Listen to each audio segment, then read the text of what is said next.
നമ്മളെപ്പോലെ അവരുടെ മനസ്സുകൾ കമ്പോളത്തിലല്ല, കച്ചവടത്തിലല്ല, താൽക്കാലിക താല്പര്യങ്ങളിലല്ല, മറ്റേതെങ്കിലും സ്ഥാപിത ചിന്തകളിലല്ല. അവരെപ്പോഴുമുള്ള ചിന്ത അല്ലാഹുമായി ബന്ധപ്പെട്ട ചിന്തകളാണ്, പടച്ചവനെ കുറിച്ചുള്ള വിചാരങ്ങളാണ്. ശൈഖ് ജീലാനി തങ്ങൾ കിതാബിന്റെ രചന നടത്തുകയാണ്, ആത്മീയമായ നസീഹത്ത് നടത്തുകയാണ്. അതുപോലെ ബഹുമാനപ്പെട്ട എം.എ. ഉസ്താദ് അവറുകൾ ചിട്ടയോടെ വലിയ രചനകൾ നടത്തുകയാണ്, ലേഖനങ്ങൾ എഴുതുകയാണ്, കിതാബുകൾ രചിക്കുകയാണ്, സ്വലാത്തിന്റെ ഗ്രന്ഥങ്ങൾ എഴുതുകയാണ്. അവസാന കാലം അഥവാ ഈ സമീപകാലത്ത് ഉസ്താദ് അവറുകളെ കാണാൻ വേണ്ടി വീട്ടിൽ ചെന്നാൽ അധികം സംസാരിക്കാൻ അവിടുന്ന് ഇല്ല. ഉസ്താദ് അവറുകൾ അവിടുന്ന് ദുആ ചെയ്യാൻ പറഞ്ഞാൽ ദുആ ചെയ്തു തരും. പിന്നീട് അവിടുന്ന് പറയാനുള്ളത് നിങ്ങൾ സ്വലാത്ത് ചൊല്ലണമെന്നാണ്. നമുക്ക് തരാൻ അവിടെയുള്ളത് സ്വലാത്തിന്റെ വാചകങ്ങൾ ക്രോഡീകരിച്ച, ഉസ്താദ് അവറുകൾ തന്നെ ക്രോഡീകരിച്ച ഒരു ഗ്രന്ഥമാണ്. അങ്ങനെ അവരുടെ ചിന്ത മുഴുവനും അല്ലാഹ് എന്ന ചിന്തയിലാണ് അവരുള്ളത്. പടച്ചവനെ കുറിച്ചുള്ള വിചാരത്തിലാണ്, അല്ലാഹുവിനെ കുറിച്ചുള്ള ചിന്തയിലാണ്. അവരുടെ ജീവിതം മുഴുവനും അങ്ങനെയാണ്.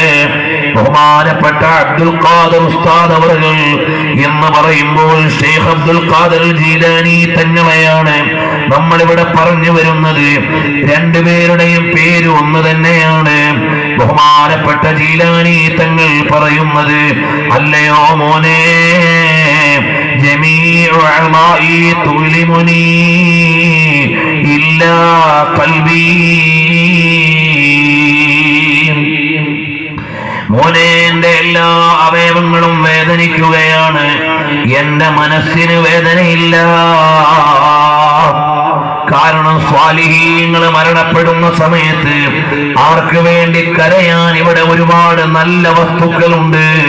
അവര് നിസ്കരിച്ച മുസല്ലയുണ്ട്, അവര് പാരായണം ചെയ്ത മുസ്ഹഫുണ്ട്, അവര് പഠിപ്പിച്ച് ഇൽമു പകർന്നു കൊടുത്ത ആലിമീങ്ങളുണ്ട്, അവര് പടുത്തുയർത്തിയ പള്ളികളുണ്ട്, അവരുണ്ടാക്കിയ ദീനീ സ്ഥാപനങ്ങളുണ്ട്, അവർ ചിട്ടപ്പെടുത്തിയ ദീനീ സേവനങ്ങളുണ്ട്.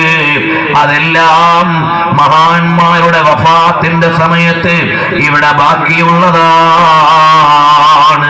നൂറുൽ ഉലമാ അവറുകൾ യാത്രയാകുമ്പോൾ ആയിരക്കണക്കിന് ശിഷ്യന്മാര് ആലിമീങ്ങൾ ഇവിടെയുണ്ട്. അതുപോലെ തന്നെ വിപുലമായ ജാമിഅ സഅദിയ അടക്കമുള്ള വലിയ ദീനീ സ്ഥാപനങ്ങൾ, ഖുർആൻ പഠിക്കാനും ശരീഅത്ത് പഠിക്കാനും ദീനീ വിദ്യാഭ്യാസം പകർന്നെടുക്കാനുമുള്ള വലിയ സ്ഥാപനമാണ് നമ്മുടെ കേരളത്തിലെ മർക്കസ് അടക്കമുള്ള സ്ഥാപനങ്ങളുടെ ഉമ്മുൽ മദാരിസ് എന്നറിയപ്പെടുന്ന ജാമിഅ സഅദിയ. അത് മഹാനവറുകൾ ജീവിച്ചതിന്റെ തെളിവാണ്, മഹാനവറുകളുടെ ശിഷ്യന്മാർ അതിനുള്ള തെളിവാണ്. അവിടുന്ന് എഴുതിയ നല്ല കിതാബുകൾ അവിടുന്ന് ജീവിച്ചതിന്റെ തെളിവാണ്. അവിടുന്ന് പണിതുയർത്തിയ പള്ളികൾ മഹാനവറുകൾക്ക് വേണ്ടി കരയാനും ശഫാഅത്ത് ചെയ്യാനുമുള്ള സാക്ഷ്യങ്ങളാണ്. അതുകൊണ്ട് അവരുടെ കൽബിന് വേദനയില്ല. കാരണം ഒരാള് മരിക്കുമ്പോൾ അയാൾ നിസ്കരിച്ച മുസല്ല കരയുകയാണ്, അയാൾക്ക് അനുകൂലമായി അഥവാ ശിവാർശ പോലെ കരയുകയാണ്. അയാൾ ഓതിയ മുസ്ഹഫ് അയാൾക്ക് അനുകൂലമായി കരയുകയാണ്. ഞങ്ങൾ ഇതെല്ലാം പറയുമ്പോഴും ഞങ്ങളുടെ നേതാക്കൾ അതാ ഞങ്ങൾക്ക് വലിയ മാർഗദർശികളാണ്. അവരുടെ എല്ലാം പാരത്രിക പദവികൾ നീ ഉയർത്തണേ റഹ്മാനേ. ജീവിതകാലം മുഴുവനും ഇൽമിന്റെയും നമ്മുടെ നാടുകളിൽ മദ്രസകൾ ഉണ്ടാകാനുള്ള കാരണം ഉസ്താദ് അവറുകൾ അധ്വാനിച്ചു നടന്ന് അത്തരം ഒരു പ്രസ്ഥാനത്തെ രൂപപ്പെടുത്തിയെടുത്തതാണ്. കേരളത്തിൽ മദ്രസ പ്രസ്ഥാനം തുടങ്ങിയത് ഉസ്താദ് അവറുകളുടെ ചിന്തയിൽ നിന്ന് അവിടുത്തെ നേതൃത്വത്തിൽ രൂപപ്പെട്ടതാണ്. ഇന്ന് വരെയും എന്ന് നമുക്ക് പറയാം അവരെ ഇൽമ കൊണ്ട് തന്നെ ജോലിയായിരുന്നവരാണ്. അല്ലാഹു അവിടുത്തെ പദവികൾ ഒരുപാട് ഉയർത്തിക്കൊടുക്കുമാറാകട്ടെ. എത്രയോ വർഷങ്ങളായി അസുഖവും ക്ഷീണവുമൊക്കെ വന്നപ്പോൾ ഞാൻ യാത്രയ്ക്ക് വേണ്ടി ഒരുങ്ങുകയാണ് എന്ന് പറഞ്ഞുകൊണ്ട് ദീർഘസമയം മുഴുസമയവും വിവാദത്തിലായി കഴിഞ്ഞുകൂടുകയും ഞാൻ യാത്രയ്ക്ക് ഒരുങ്ങിയിരിക്കുകയാണെന്ന് താജുൽ ഉലമ വഫാത്താകുന്നതിന് മുമ്പ് തന്നെ പറയുകയും താജുൽ ഉലമ പറഞ്ഞതാണ് നിങ്ങൾ പോകാനായിട്ടില്ല.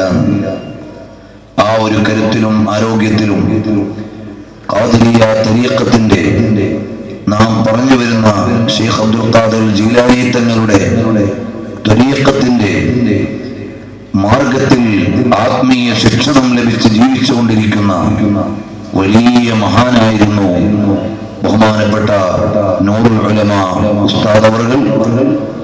വളരെ പണ്ഡിതോചിതമായ ജീവിതം, സമയനിഷ്ഠയോടെ ഒരു സെക്കൻഡ് പോലും നഷ്ടപ്പെടാതെ ഈ പ്രായത്തിലും ടൈം ടേബിൾ വെച്ച് ജീവിച്ച പണ്ഡിതനാണ് നൂറുൽ ഉലമ എം.എ. ഉസ്താദ് അവർകൾ.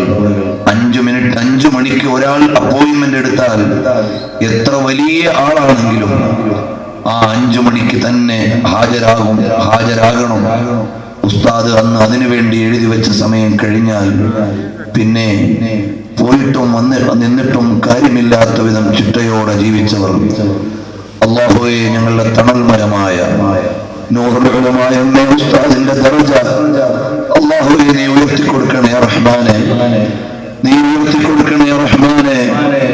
താജുൽ ഉലമയുടെ വിയോഗത്തിന്റെ 1 വർഷം കഴിഞ്ഞ് അവിടുത്തെ വേദന വിട്ടകലുന്നതിന് മുമ്പ് ഞങ്ങളോട് യാത്രയായ ഉസ്താദ് അവർകൾ, അല്ലാഹുവേ, മഹാന്മാരായ ആലിമീങ്ങളുടെ വിയോഗം ലോകത്തിന്റെ തന്നെ മരണമാണ്. അല്ലാഹുവേ, അവരുടെ സ്ഥാനമാനങ്ങൾ ഉയർത്തി ആത്മീയമായ തണൽ ഞങ്ങൾക്ക് നിലനിർത്തി തരണേ അല്ലാഹ്.